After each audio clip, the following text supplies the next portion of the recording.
सुप्रभात बच्चों आज हम 7वीं कक्षा के हम पंछी उन्मुक्त गगन के कविता की सह प्रसंग व्याख्या करेंगे, जिसके कवि श्री मंगल सिंह सुमन जी हैं। इसमें कवि ने पक्षियों के बारे में बताया है कि पक्षी खुले आकाश में उड़ना पसंद करते हैं, खुले आसमान में रहना चाहते हैं। वो पिंजरे में बंद होकर खुश नहीं रह पाते, वो खुले आसमान में उड़कर खुश रहते हैं। तो प्यारे बच्चों, इस कविता की हम सह प्रसंग व्याख्या करेंगे। आपने इसे ध्यान से सुनना है और अपनी फिर नोटबुक में नोट करके इसे याद भी करना है। तो प्यारे बच्चों, तो इसके जो प्रथम पद है उसकी व्याख्या करेंगे, तो इसे ध्यान से सुने और अपनी फिर नोटबुक में नोट करें। तो क्या है इसकी प्रथम पद? बच्चों, सबसे पहले आपने अपनी नोटबुक में कविता का नाम लिखना है, उसके नीचे कवि का नाम लिखना है जैसे मैंने लिख रखा है, और फिर आपने संकेत लिखना है।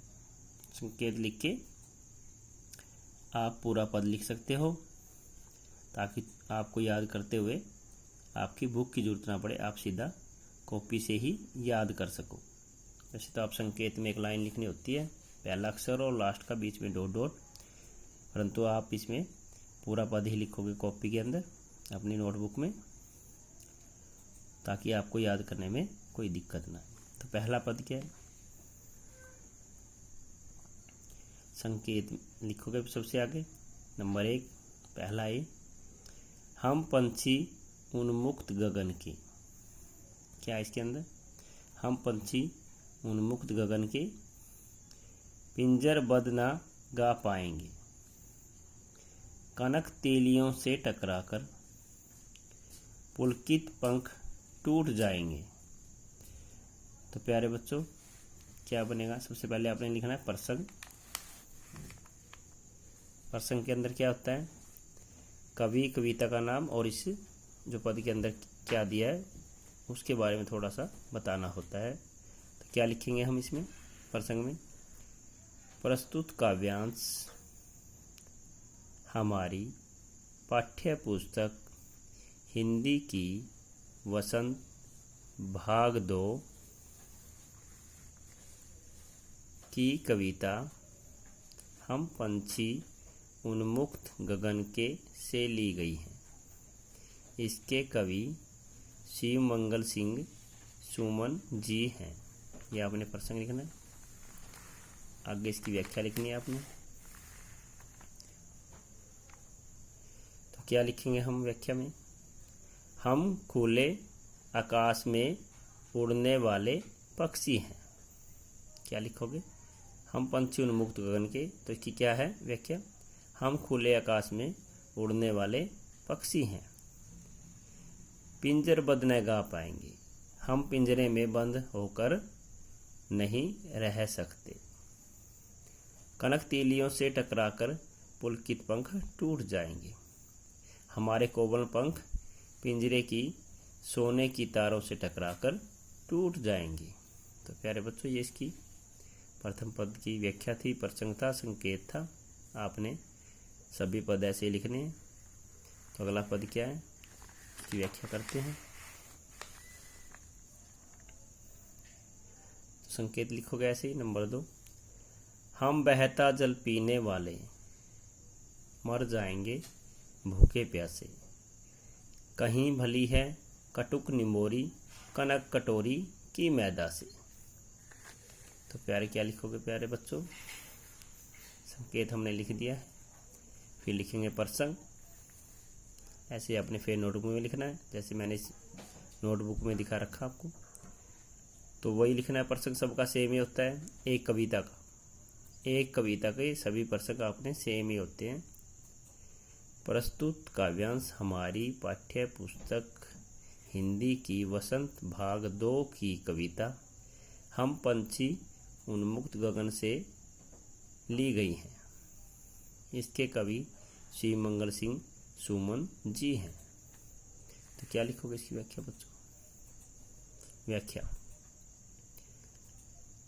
पक्षी कह रहे हैं कि हम तो नदियों में बहता हुआ जल पीने वाले पिंजरे में भूखे प्यासे मर जाएंगे। पिंजरे में सोने की कटोरी में रखा मैदा अच्छा नहीं लगता, हमें तो खुले आकाश के नीचे कड़वी निम्बोली खाना अच्छा लगता है। तो क्या कह रहे हैं बच्चों पक्षी में कि हमें तो खुली नदियों में पानी पीने वाले पक्षी हैं, खुले आकाश में उड़ने वाले पक्षी हैं, और सोने के पिंजरे में रखी हुई सोने की कटोरी में जो खाना हमें मिलता है वो हमें अच्छा नहीं लगता।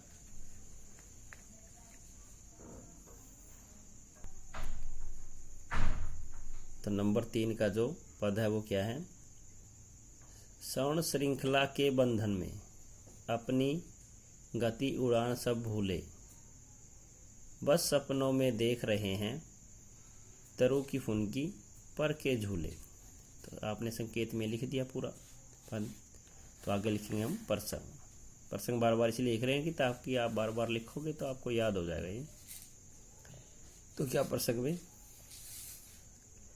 प्रस्तुत काव्यांश हमारी पाठ्य पुस्तक हिंदी की वसंत भाग 2 की कविता हम पंछी उन्मुक्त गगन के से ली गई है।